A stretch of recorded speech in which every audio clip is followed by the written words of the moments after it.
Good morning friend, সবাই কেমন আছো?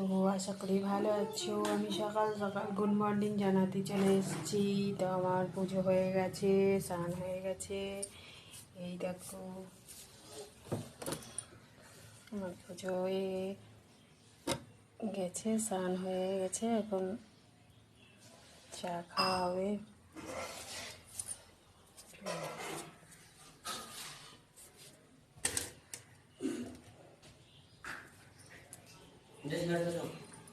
তাই ভাবলাম তোমাদের কাছে একটু শেয়ার করি। সকাল সকাল গুড মর্নিং, সবাই কেমন আছো? আশা করি ভালো আছো। সবাইকে গুড মর্নিং।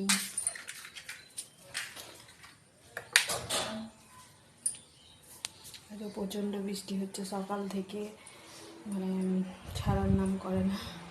অন্ধকার হয়ে যাচ্ছে, আবার পরিষ্কার হচ্ছে, অন্ধকার হয়ে যাচ্ছে, পরিষ্কার হচ্ছে। মনে হয় না বৃষ্টি আজও ছাড়বে। তবুও কাপড় চোপড় তো কাচতেই হবে, স্নান তো করতেই হবে, কিছু করার নাই। ওই জন্য দেরি হয়ে গেল। আজকে আরও আগে হয়ে যায়, আমার 7টার মধ্যে স্নান হয়ে যায় বৃষ্টির জন্য। রোজ বৃষ্টিতে ভিজে আমার প্রচণ্ড মাথা ব্যথা করছিলো। এই মাছ বৃষ্টিতে ভিজে নিই, স্নান করবি। তখন স্নান হলো, পুজো হলো, চা খাবো। টাটা, গুড মর্নিং সবাইকে, টাটা।